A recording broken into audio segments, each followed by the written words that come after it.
Hello and welcome to today's American Nuclear Society program, Reducing Cumulative Radiological Exposure with Advanced Source Term Removal Technologies. I am Dan Goldberg, the Director of Programs for A&S. I'm excited for our next installment of our Supplier Showcase series featuring Dominion Engineering and our guest speaker, Chuck Marks. Before I turn it over to Chuck, I'd like to cover a couple of brief notes. If you have any questions, please go ahead and type them into the Q&A function. We will attempt to address as many questions as possible. The event will be recorded and a link to the recording will be emailed to registrants by tomorrow. Additionally, if you're interested in certificate of attendance, they will be available by request. Please see the chat in a few moments for contact information. And finally, we ask that all participants adhere to the A&S Code of Ethics and Respectful Behavior Policy, which can be found at ans.org. With those notes out of the way, I'd like to go ahead and introduce our special guest. Chuck Marks has been with Dominion Engineering for over 25 years, specializing in nuclear plant chemistry, material science, and long-term component degradation modeling. With a PhD in chemical engineering from the University of Maryland, he has contributed extensively to industry guidelines and research. As president, he oversees Dominion Engineering, a consulting equipment and services company serving the nuclear industry. Chuck, welcome and thank you for joining us. Okay, thanks, Dan. So can you go ahead and display the presentation? All right, so thank you for the introduction. The next slide just has much of that same information. I'm told that it makes me more relatable if I tell you a fun fact about myself. So I live in McLean, Virginia, and one of my hobbies is running my daughter's Girl Scout troop. So I'll move ahead to the next slide. So this is just a rundown of the topics that I'll cover in the talk today. So I'll start off with a brief introduction about CRE and why we care about it, what some of the big picture items are.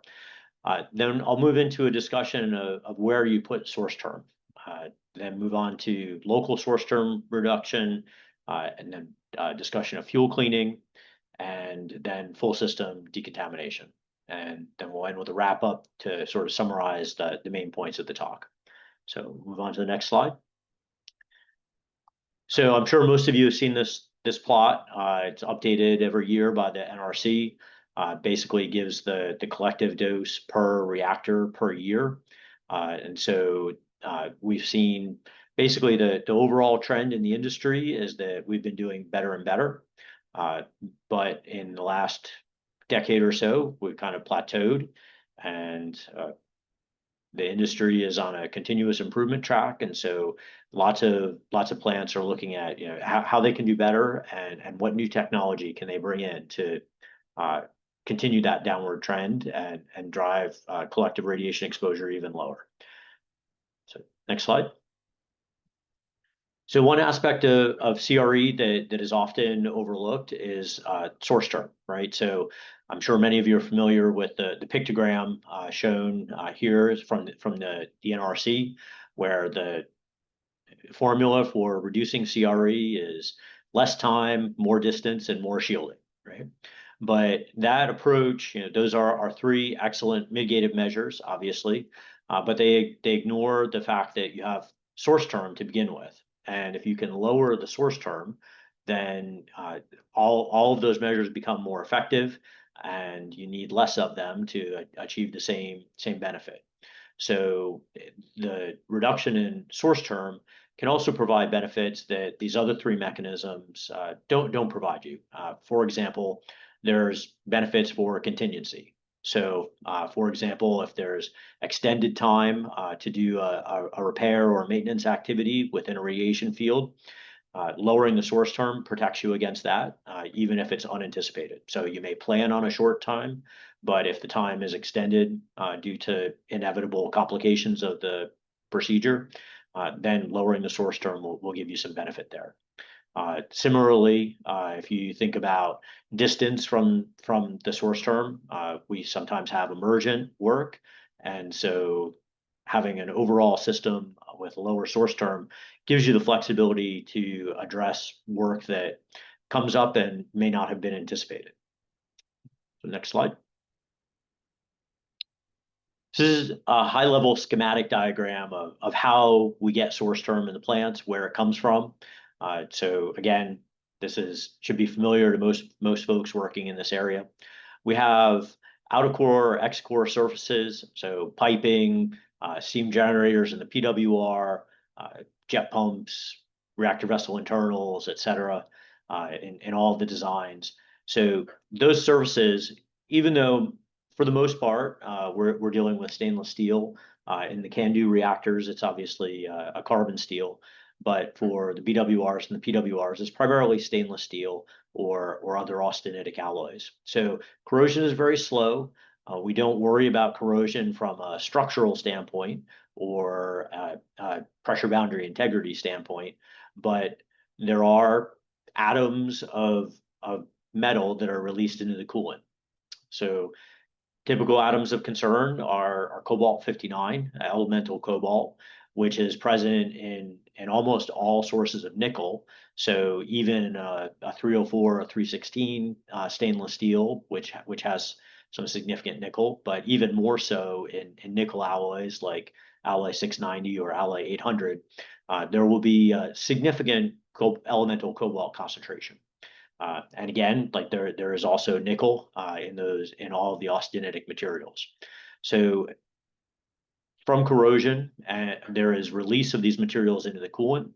I classic commentary to say that the core of a nuclear system is the best filter available in the plant and will remove 90+% of the material that's circulating in the coolant. So inevitably, we have some deposition of those corrosion products on the fuel clad surface. That deposition process changes. There's also release associated with that. And there's a dynamic equilibrium established between the material on the core surface, on the clad surface, and the material in the coolant. Similarly, there's a dynamic equilibrium between the out of core surface oxide films and the material circulating the coolant. So what happens is these elemental cobalt and elemental nickel that deposit on the fuel cladding are activated in the neutron field to cobalt 60 and cobalt 58, and then they are distributed around the plant. So this is the cycle that gives us source term and puts radioactive materials outside of the core, away from the fuel where the plant was designed to contain most of the radioactive material. Next slide.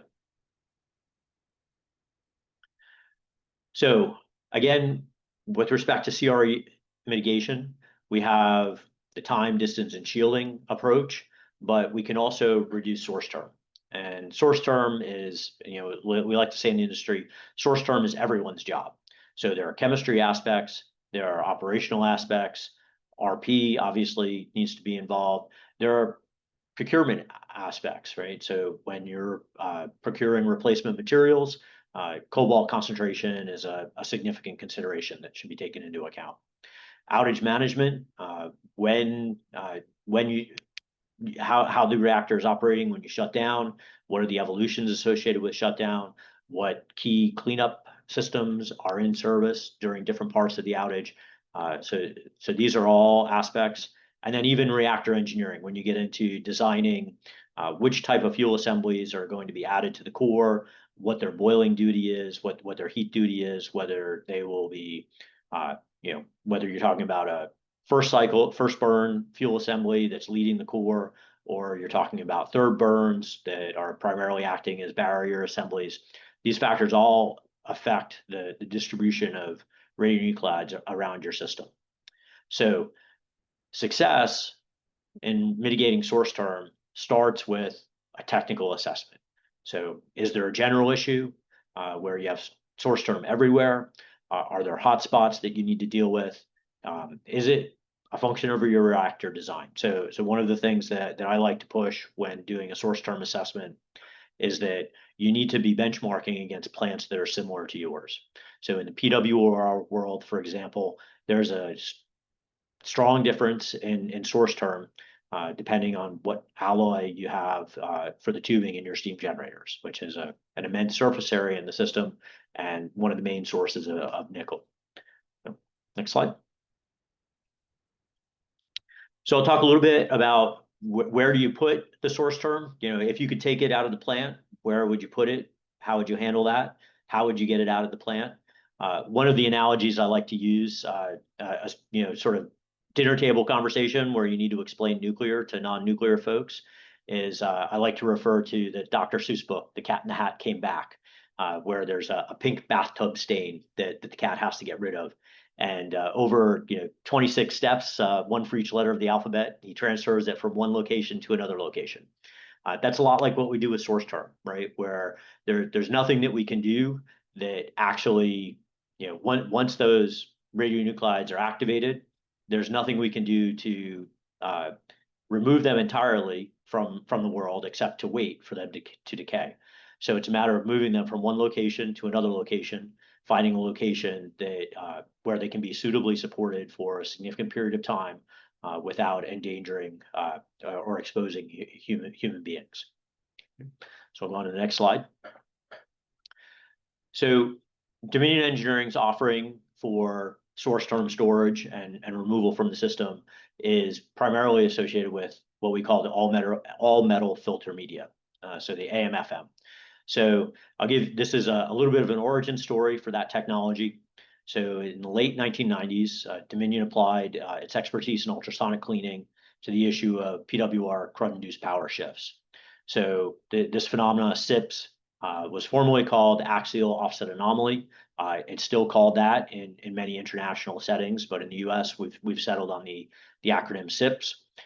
In this phenomena, boron in the form of boric acid hides out or concentrates inside the pores of fuel deposits. And this changes the neutronics of the core, specifically since deposits form mostly in the upper portion of the core, where you're approaching the hottest water temperature and you have the least margin to boiling.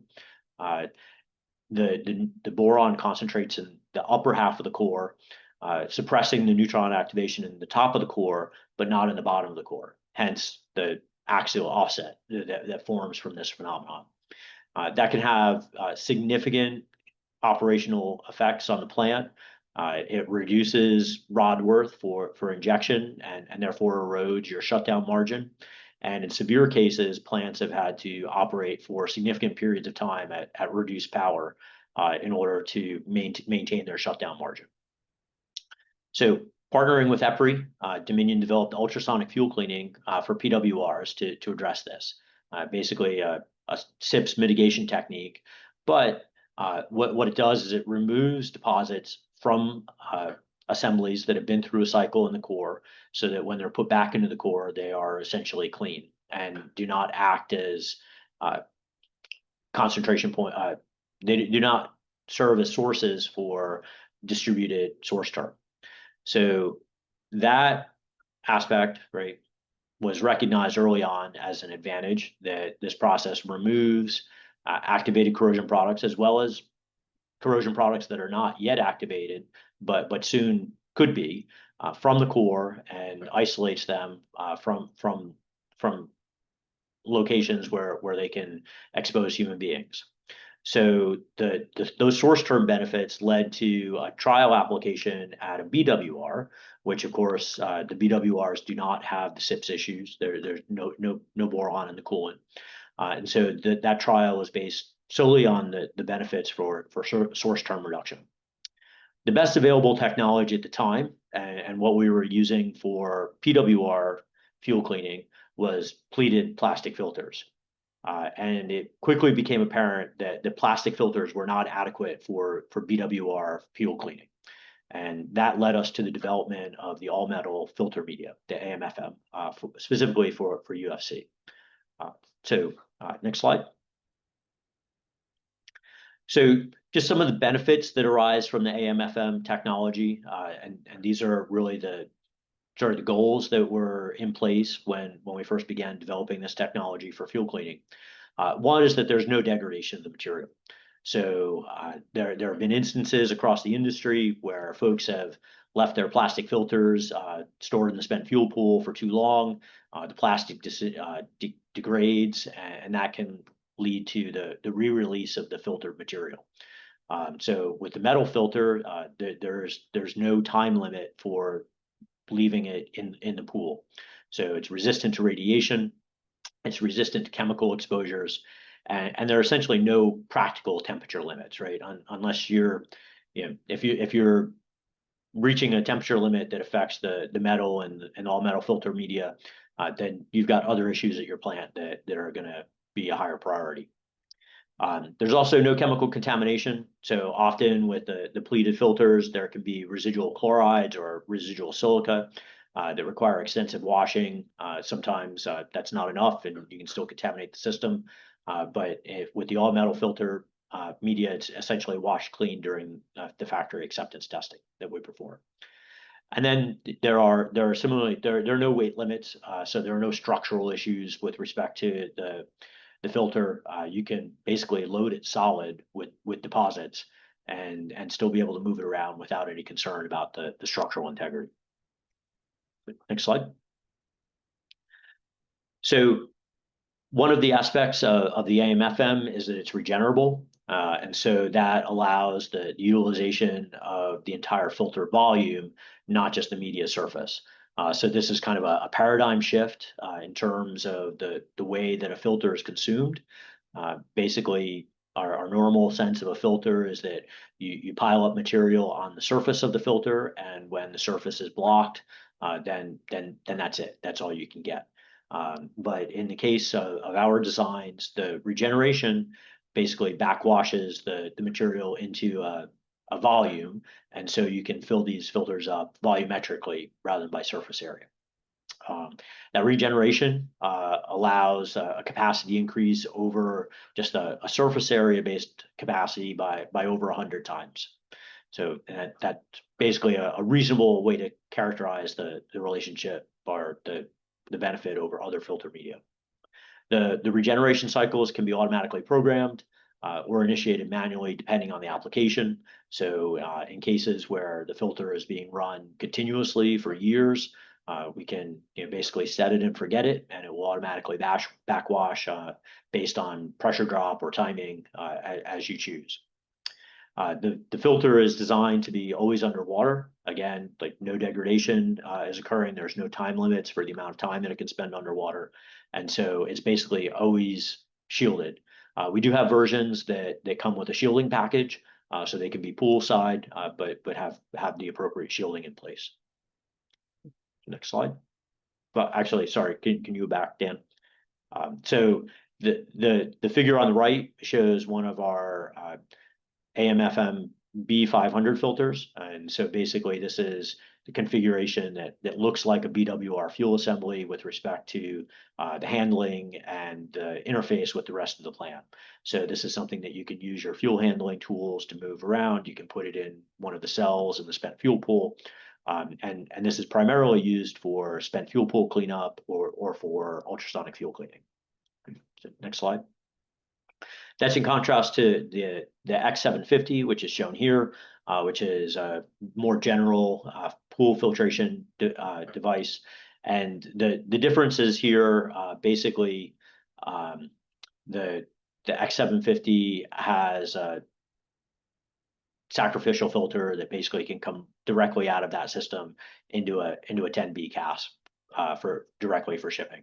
So no human proximity required. That kind of taking that filter out is handled underwater. And so plus again, like you still have the unlimited time for storage so that you can postpone packaging that until you're ready to have a campaign. So basically with the all metal filter media, that question of where do you put the contamination, where do you put the source term when you've cleaned it is solved.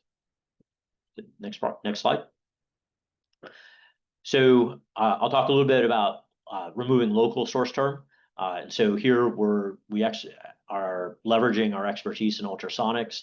So basically this is for addressing hotspots in the plant. And I'll give you a little bit of background first on ultrasonics. So next slide. So I've got a picture and I've got words. They're both basically the same thing. I won't read the words, but I'll describe what's in the picture. So the red line there basically is a symbol for a pressure wave. That's what the ultrasonics are doing. The transducer is basically creating pressure waves at a frequency higher than the frequency of sound. So those pressure waves result in the formation of bubbles. So at the low pressure stage, gas from the liquid phase, dissolved gas like oxygen in the spent fuel pool, as well as some water vapor, will form these bubbles. And then as it goes through the high pressure part of the wave, those bubbles will collapse. And so that cycling results in microjets of water. As those bubbles collapse, they collapse asymmetrically.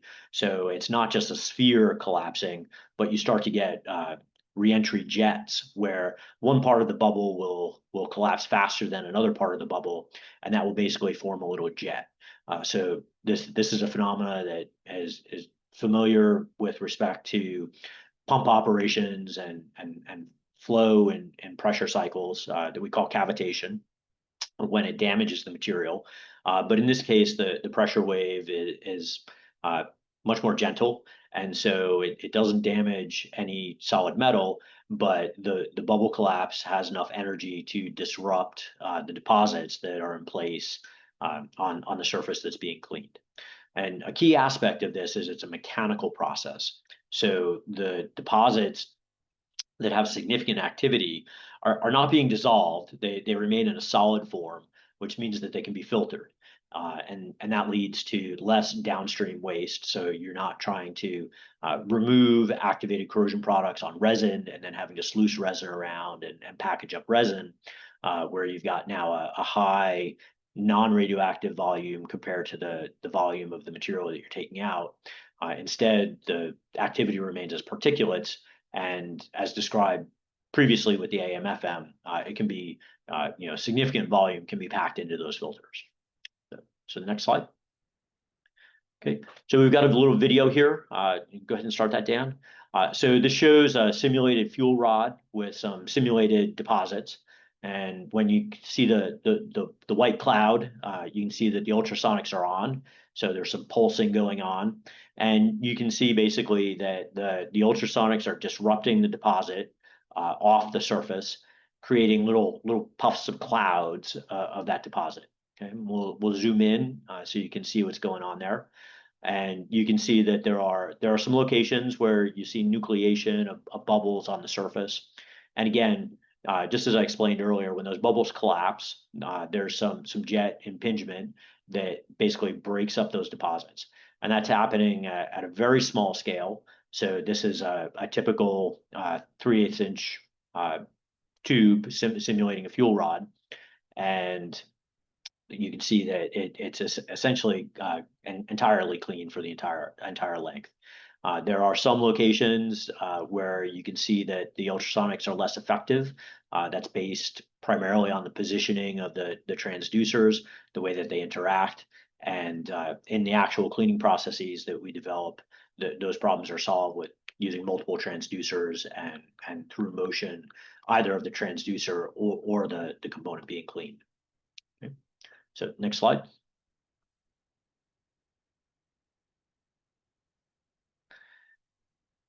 So what does an ultrasonic cleaning process for hotspots look like? This is an example for external applications. So the picture on the right basically shows a vertical pipe. This is in our lab, so no actual contamination, but you can imagine that the idea of the pipe might be contaminated with activated corrosion products. So we've developed a clamp and then an ultrasonic transducer that sticks out there to the right. And through the special design of the clamp, the ultrasonic energy is transmitted through the wall of the pipe without any need to break open the system that's being cleaned. So this can be externally applied, and there are a range of conditions under which it can be applied. One, there has to be contact between the clamp and the pipe, so you'd have to remove any insulation on the pipe. Two, there needs to be water present in the pipe. For a horizontal pipe, that can be partially full, but since we're talking the cleaning action is due to bubble formation in the water, so you do need to have water present on the surface that you're trying to clean. And then essentially it's required to be near ambient temperature. So less than 65 degrees C is pretty typical upper limit, and the pressure can't be too high. So again, like a less than seven bar gauge pressure. So the temperature and the pressure limitations, again, like the requirement for it to be filled with water, go back to the basic technology that's being applied here is that you're causing bubbles to form in the water. And so if you get the pressure up too high, then you're basically looking at needing that pressure oscillation to have too high an extreme in order to form bubbles in the system. So our system comes with the transducer and assembly. It's installed on the piping, and then the equipment is energized. Typically, 10 to 15 minutes for a single application in one location, and that's enough to clean about 3 to 5 feet in axial length of the pipe, completely around the circumference. And then, if desired, you can basically move that equipment down a longer pipe, essentially removing contamination from as much of the pipe as the time that you have to do that application, or if you're clearing a specific hotspot for a particular area, then you're looking at not needing to clean an entire system, but just around those hotspots. So the next slide shows some example results from still looking at the equipment. So this is a typical kit that we would bring to the plant. So basically looking at like 4 Pelican cases of equipment. It includes the ultrasonic generator, the transducer that gets clamped to the pipe. We bring a compressor for cooling, and then power cables and a toolkit for the assembly. We also have battery packs that basically provide enough power to do a full shift of cleaning, and then can be recharged overnight from a typical 120-volt outlet, sort of a trickle charger for those of you who have Priuses instead of Teslas. So the next slide shows an example results. So this is a horizontal pipe. You can see the photograph from the plant.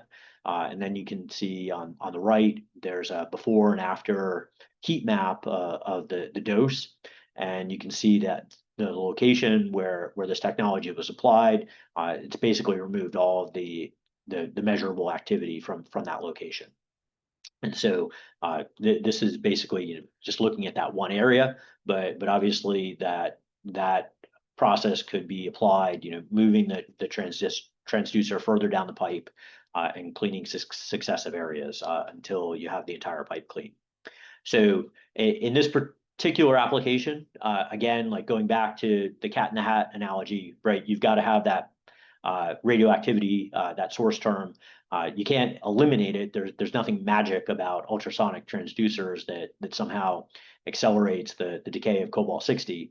So you're moving it, and so there needs to be a mechanism for moving what you're liberating. And typically, what we're talking about is a flush that is something that the plant could routinely do. And in fact, many of these locations where this is applied, they are routinely flushed. And what we're really talking about is enhancing the efficiency of those flushes in removing the material.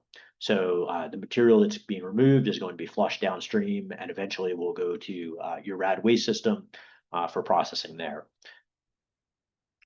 Next slide. So this slide shows an example of internal cleaning results. So this shows a flow control valve for feed water flow control valve for a BWR.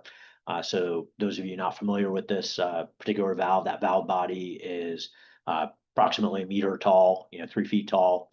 And so in this application, the internals of the valve were removed, and we inserted a transducer, which you can see sort of horizontal in the valve, extending into the piping adjacent to the valve.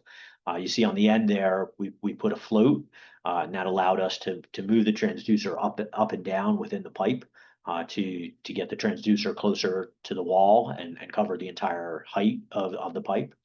And then this system was also equipped with basically a flow system that drew water out of the valve, sent it to one of our AM/FM filters, and then sent the water back as clean water.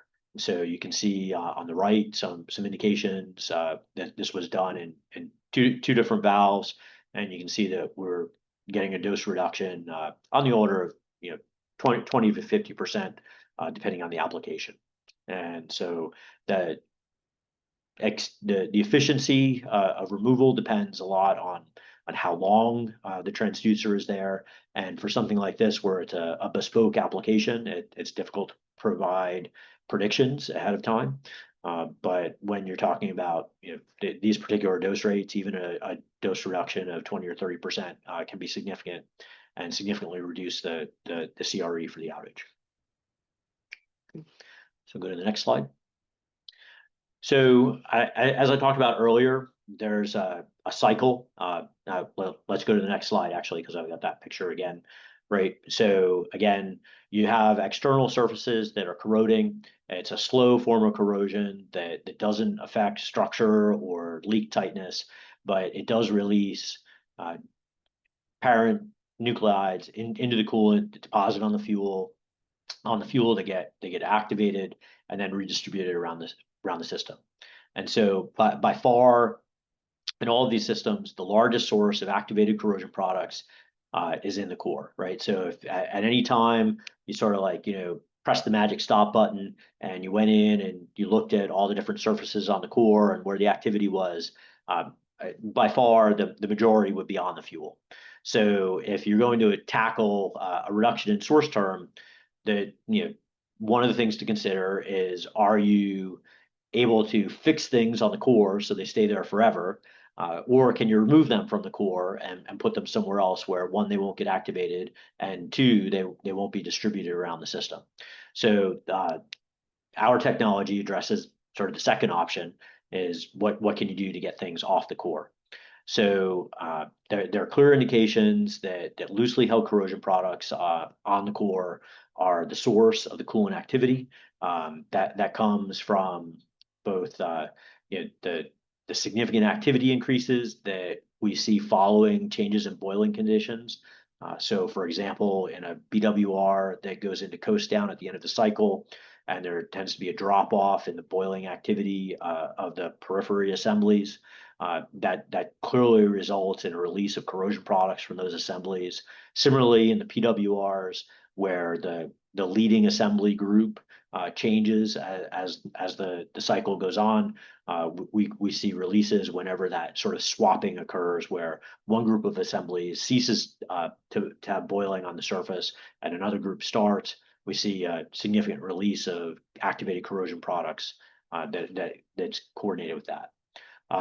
We also see release during coast down, implying that a reduction in the boiling deposition leads to a reduction in the net deposition, which again is really saying an increase in release.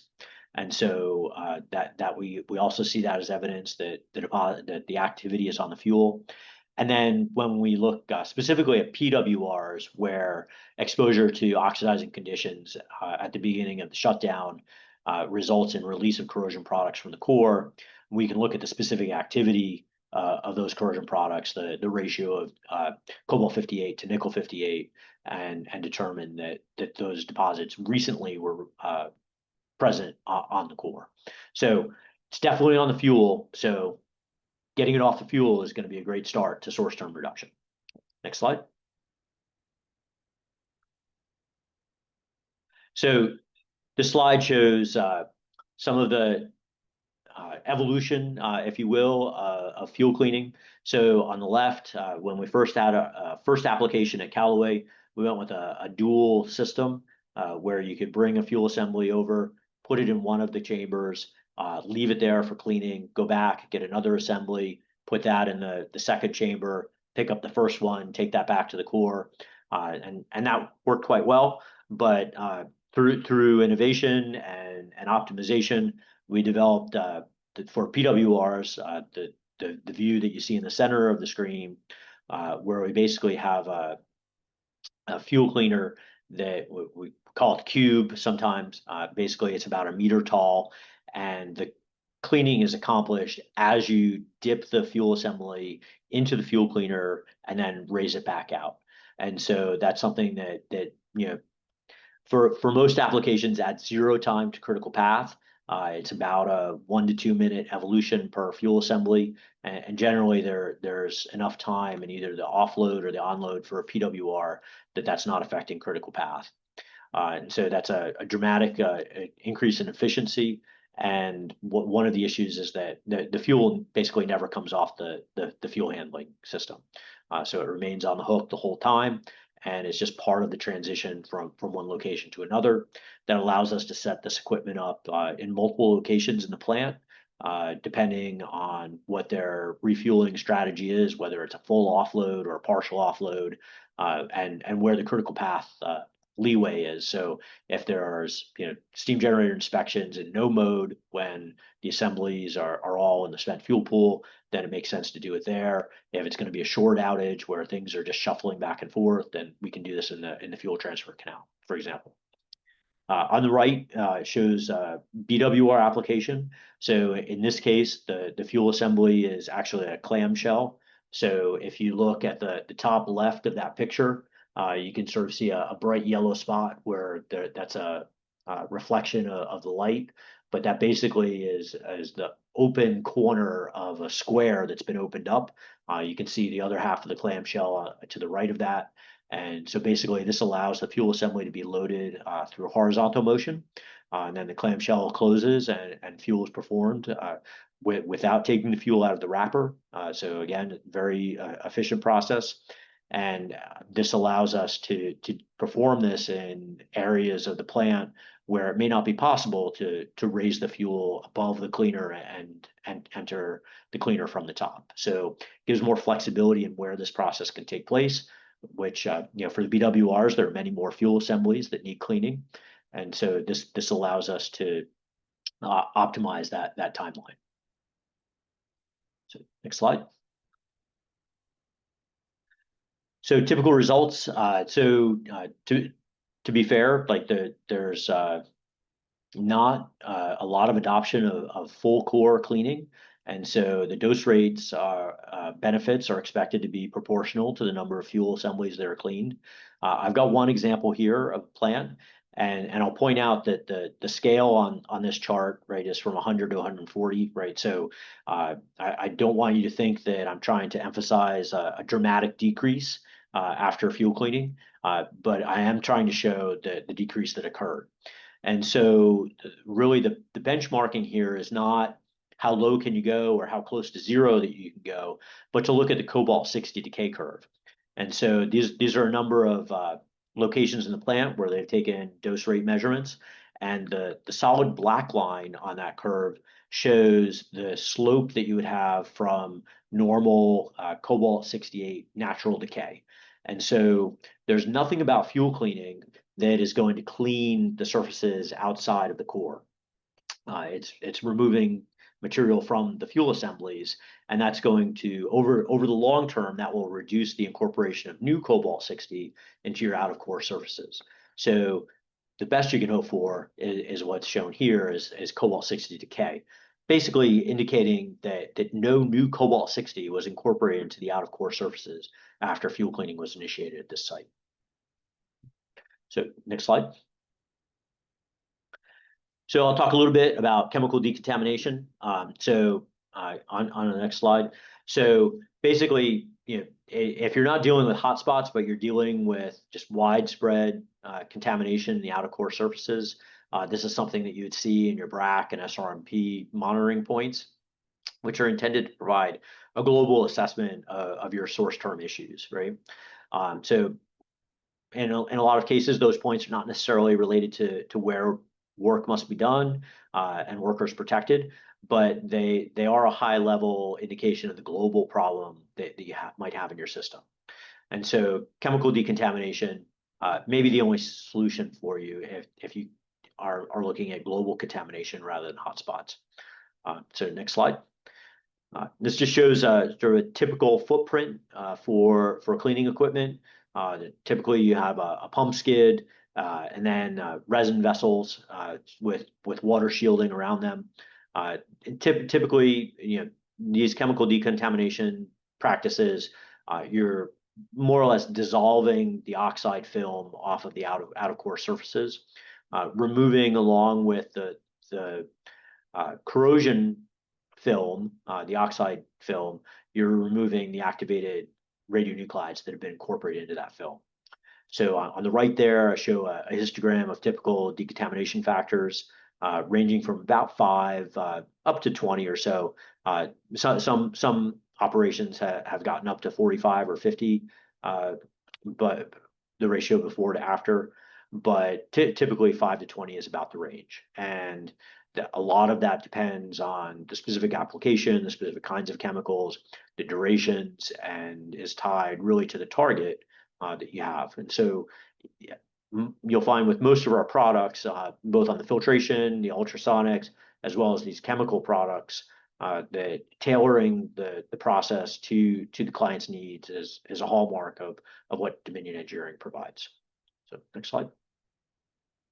So typical results, and I've shown here two units that underwent chemical decons, and you can see on the left there was a chemical decon in 2016, and you see within 1 or 2 cycles the increasing trend of increasing activity is back on the trend line, and any perceived benefit from that chem decon has been completely lost. Similarly, at the unit B, where you see the 2016 chem decon, dramatic drop at that outage due to the chem decon, but then in 1 or 2 cycles it's back up, and yeah, essentially the same dose that you had before. The difference is that in the second chemical clean, that the plant started applying HEUFC, and that basically, again, like the combination of, but when we look back at the other results from a different plant, HEUFC led to basically a cessation of the net incorporation of cobalt 60 rather, into the outer core surfaces, and the plant was basically just waiting for that to decay naturally with the cobalt 60 half-life. In this case, when you combine the two processes together and do chemical cleaning, chemical decon, as well as ultrasonic fuel cleaning, you're now removing a significant source of that recontamination material. And so you're able to maintain low dose rates throughout the system for much longer. And the recontamination problem is essentially addressed. So next slide. Okay, so basically to wrap up, if we go to the next slide, just some key takeaway points. So we've talked about a number of targeted innovations for CRE control, and really I'll go back to the beginning and just emphasize that a solution begins with understanding the problem. So do you have local issues versus general issues? Understanding what your preferred disposal path is, right? Because again, like you can't actually accelerate the decay of cobalt 60. So you're going to need to put that material somewhere. Where's it going to go? Is it going to go to your rad waste system? Do you prefer to have it on a filter that will sit in the spent fuel pool for a decade or two? Or do you prefer to have it in a filter that you can immediately put in a transportation cast? The second step is to leverage the innovative technologies that are out there, and Dominion's offering that generally means filtration and ultrasonics, as well as chemical decontamination, and then understand, whether you're looking at localized mechanical decontamination or a general chemical decontamination, as those are 2 different processes that give you 2 dramatically different results. And one may solve one type of problem, the other solves the other problem. Again, going back to understanding what your issue is key, so that you can make that choice. Then look at optimizing to reduce waste costs. That can mean more than one filter, or with lower than class C, or it might mean just loading everything you possibly can into a single filter that's going to sit in your spent fuel pool until you're ready to casket along with spent fuel. So the ultimate goal is to economically remove the source term to lower your CRE. So with that, I'm happy to go to the next slide, where I'll ask for questions. You provide the questions, I'll provide the answers. So Dan, we have any good ones? Yes, we do. Thanks, Chuck. Appreciate the presentation. I'll go ahead and jump in with the Q&A, but just as a reminder, please Please do use the Q&A function at the bottom of your screen to add any questions that you'd like. We'll try to get through as many as we can in the next 15 minutes or so. So the first question I have is, from the approaches you discussed, which do you see as offering the greatest overall reduction in CRE? Yeah, so again, the answer there is that you need to start with a source term assessment and your outage Alara report and see where it's really biting you, whether it's a local hotspot or if you've just got contamination everywhere.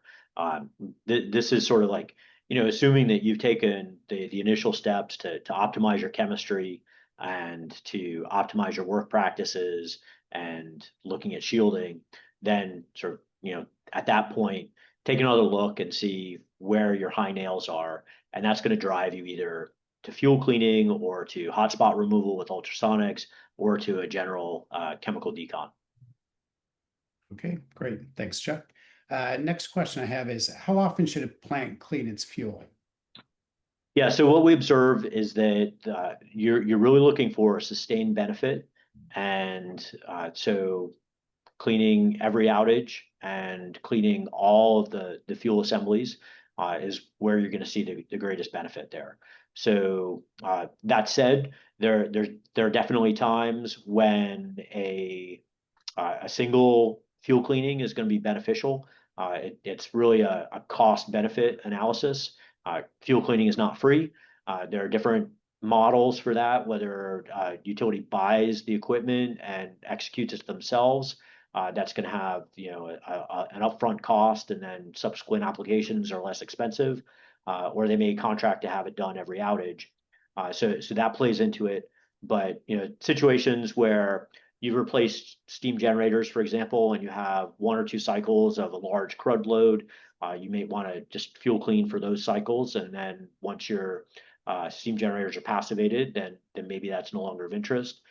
Or if you're looking at an extended power up rate or extending your cycle length from 18 to 24 months, then that would be another reason to sort of implement and see what you get out of it. So again, like it comes back to a real scientifically based analysis of what the issues are at the plant, and that's really going to drive what solution you're going to find to be most beneficial. Okay, great. Thanks, Chuck. Next question is, are there any issues with neutron embrittlement for the AM/FM filters? That's a great question. So the answer is no. Typically, the amount of time that the filters are spending in a neutron field is generally pretty small. So there is some proximity to the fuel and the spent fuel pool, but again, it's not like they're in the core during power operation. So with the plastic filters, you're really looking at just the gamma dose is degrading the plastic. And so that's primarily what we're talking about in this situation is the gamma dose from activated corrosion products, and that essentially has no effect on the metal. Okay, good. This next question, we did have a few questions related to this. For external cleaning, what is the largest pipe size that you can clean? Yeah, so we've cleaned up to, I think, 30 inches in diameter. So there are a lot of factors in play. The thickness of the piping matters, and for the large piping, we've applied multiple transducers around the circumference, and that's a more significant application than just with the clamp. So with the clamp, I think we're up to 12 inches at this point. But we can do larger diameter pipes. And again, like it depends on the thickness of the pipe. That's going to affect the effectiveness, as it were. So, but that's a great question. Yep. Okay, the next question is, what is the typical duration for the ultrasonic cleaning in the example that you'd previously given? Sure. So I assume that means the external piping cleaning, and so it's back in that slide, but 5 to 10 minutes is a typical application of energy at a single spot. It would not be unusual for us to come in and basically take a shift to do several piping runs. But really, again, the optimal solution is going to be driven by what the situation is at the plant. And so that's probably a situation where if you're going to perform this application, it's going to make a lot more sense to come in for a crew to go in and spend a shift doing as many locations as they can in the shift, rather than just going in for one jump and doing it for 10 minutes. Sure. Okay. And then can you talk about some of the techniques for evaluating effectiveness? Sure. So with the local hotspot removal, that's a pretty straightforward effectiveness evaluation, right? It's targeted to a specific spot, so you can measure the dose rate that you're getting from a particular piece of pipe before and after the application. Typically, we see I'd say a decontamination factor of 2 to 10 for an application like that. And that's very straightforward. With something like the effectiveness for dose rate with fuel cleaning, that becomes much more complicated because you're talking about comparing dose rates during different during different outages, right? And so we all know that there are many factors that affect the dose rate in any given location from outage to outage. You're also talking about a process where you're measuring the dose rate in locations that are not the ones that you're cleaning, right? So you're trying to cut the accumulation of new source term. So you're dealing with the legacy material that's already there and waiting for that to decay away. So it's really you would need to observe for quite a while to see that kind of effectiveness that you want to be able to document. So there's a whole range there, and I would say that good practice is to continue to make measurements at those standard locations, to continue to monitor your hotspots. So the data that you need to gather to make those kinds of assessments are not new data that plants would need to collect. But just a different analysis and different considerations for assessing that efficacy.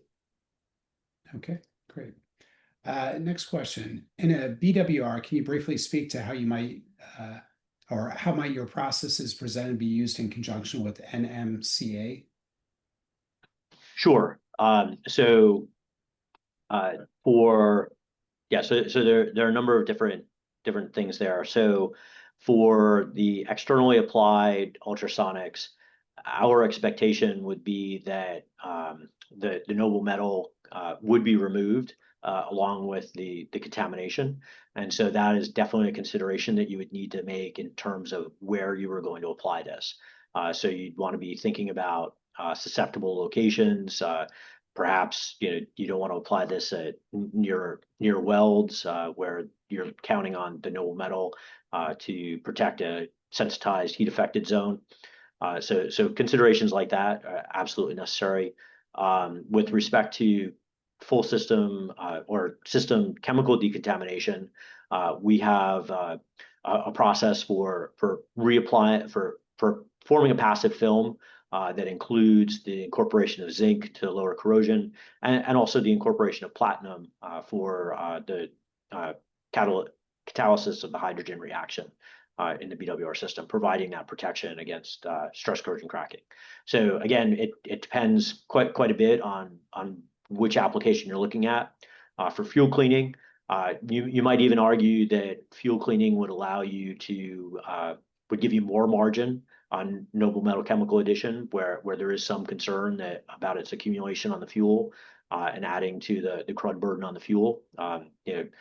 Obviously, plants have analyzed that and don't find that to be an issue, but it would give you more margin on that as well. So depends on which application you're looking at, but they are all generally compatible with noble metal chemical addition. Okay, thank you. A few more questions here. I know we're getting close to the top of the hour. How do you control the degree to which the cavitation attacks the metal surface? Sure.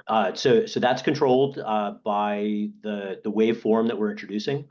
So the transducers are programmed and driven by a particular transformer with software programmed, and we have done the qualification work to show that the waveforms that we are using do not result in damage to the underlying metal surface. Okay, good. Yeah, it's obviously an issue of intensity and time, as well as the material properties themselves. And so, yes, I think it's possible that if you left one of our devices etching away at the metal for a day, rather than the 10-minute recommended application, that could result in some superficial damage. But basically, we provide a qualification envelope within which there's no damage from the equipment. Okay. Next question. Has the ultrasonic cleaning been evaluated for safety-related piping? It has, and that's a very specific analysis for a particular set of piping.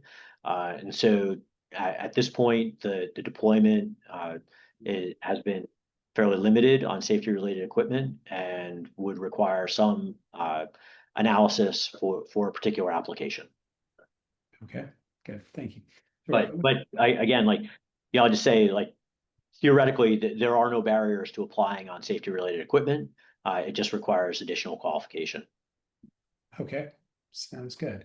Down to the last couple questions here. Are the source term assessments still covered by EPRI membership? So I don't work for EPRI, so I'm not going to provide an official answer to that. But I will say that my understanding, and I think Dominion has been invited to join these programs, but my understanding is that if you join a specific technical strategy group, that membership does lead to assessments from EPRI, and Dominion has worked with EPRI to provide those assessments at multiple different types of plant. Okay, good. Like, Good. you'd have to contact EPRI to get Sure. the answer. Yeah, certainly encourage that. Okay, can AM/FM filters be used for decommissioning projects to clean up the segmentation dust in a pool? Yes, absolutely. So we have provided AM/FM technology for decommissioning plants to cover things like swarf generated from segmentation, to deal with general cleanup. So one application that's been particularly popular is, you can imagine that as plants are being decommissioned and basically torn apart, that they're gradually working outward in toward the core. And so there's often a desire to decommission some of the original cleanup capabilities that are installed in the plant. And so we've had basically supplemental pool filtration has allowed, and along with ion exchange, which we can couple with the AM/FM to allow decommissioning of the original construction purification system for the plant. Okay, thanks, Chuck. One final question.